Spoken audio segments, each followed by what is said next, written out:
అందరికీ నమస్కారం. ఈరోజు వృషభ రాశి వారికి జరగబోయే శుభాలు మరియు అశుభాలు ఏ విధంగా ఉన్నాయో తెలుసుకోబోయే ముందు ఒక చిన్న రిక్వెస్ట్. ఈ వీడియోని ఇంకా లైక్ చేయకపోతే వెంటనే లైక్ చేయండి. ఛానల్ని సబ్స్క్రైబ్ చేయకపోతే వెంటనే సబ్స్క్రైబ్ బటన్ క్లిక్ చేసి పక్కనే ఉన్న బెల్ ఐకాన్ని యాక్టివ్ చేసుకోండి. వీడియోని చివరి వరకు చూడండి. మీరు ఇంటి నుంచి దూరంగా వెళ్ళవలసి రావచ్చు.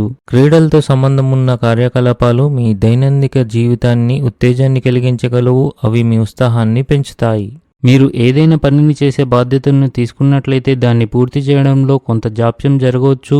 దాని కారణంగా ప్రజలు మీపై కోపం తెచ్చుకోవచ్చు. కీలక విషయాల్లో జాగ్రత్తగా ఆలోచించడం వల్ల మీరు సరికొత్త అవకాశాలను తెలుసుకుంటారు. ఇవి మీ విజయానికి దారి చూపుతాయి. ఆధ్యాత్మిక మరియు మతపరమైన కార్యక్రమాల్లో సమయాన్ని వెచ్చించడం ద్వారా మీరు మనసులో శాంతిని అనుభవిస్తారు. ఈ రాశి వారికి ఈరోజు విజయవంతమైన రోజు, కానీ మీరు దాన్ని సాధించడానికి చాలా కష్టపడాలి. ఎవరికి ఎటువంటి వాగ్దానాలు చేయొద్దు. మీరు మీ ఆనందం గురించి కూడా ఆలోచించాలి. ఈరోజు మీ అత్తమామల కుటుంబ సభ్యుల నుండి మీకు కొంత డబ్బు అందే అవకాశాలు ఉన్నాయి. స్త్రీలు ఈరోజు షాపింగ్ చేయాలని నిర్ణయించుకుంటారు. ఈ రాశి వారికి ఈరోజు అత్తమామల నుండి ఆర్థిక ప్రయోజనాలు కలుగుతాయి. ఉద్యోగస్తులు ఆకస్మికంగా విహారయాత్రలకు వెళ్లవలసి రావచ్చు.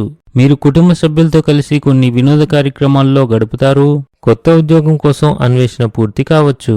గాయపడిన మూగజీవాలకు, అనాథలకు ఆహారాన్ని అందించండి. మీకు అంతా మంచి జరుగుతుంది.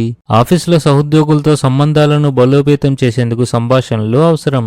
విద్యార్థులు చదువు విషయంలో ఆందోళన చెంది ఉంటారు. పై అధికారులు మీకు అనుకూలంగా ఉంటారు. ఈ రాశి వారికి ఈరోజు మంచి అదృష్టం కోసం అనుకూల పరిస్థితులు ఏర్పడతాయి. విద్యకు సంబంధించిన కార్యక్రమాలు కొత్త విషయాలను నేర్చుకోవడానికి మీకు అవకాశాన్ని ఇస్తాయి. ఇవి భవిష్యత్తులో మీకు ఉపయోగపడతాయి. ఉద్యోగంలో కొన్ని సమస్యలు ఎదుర్కోవచ్చు. ఇంటిలో ఏర్పాట్ల విషయంలో కొంత టెన్షన్ ఉండవచ్చు. తప్పుడు ఆహారపు అలవాట్ల వల్ల కడుపు నొప్పి రావచ్చు. కొన్ని ఆర్థిక సమస్యల కారణంగా వ్యాపారంలో మీ పని నిలిచిపోవచ్చు.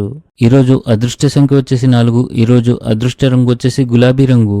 ఈ విధంగా ప్రతిరోజు మీ రాశి ఫలాలను తెలుసుకోవాలంటే ఈ వీడియోని లైక్ చేసి మీ మిత్రులందరికీ షేర్ చేయండి. ఛానల్ని తప్పకుండా సబ్స్క్రైబ్ చేయండి.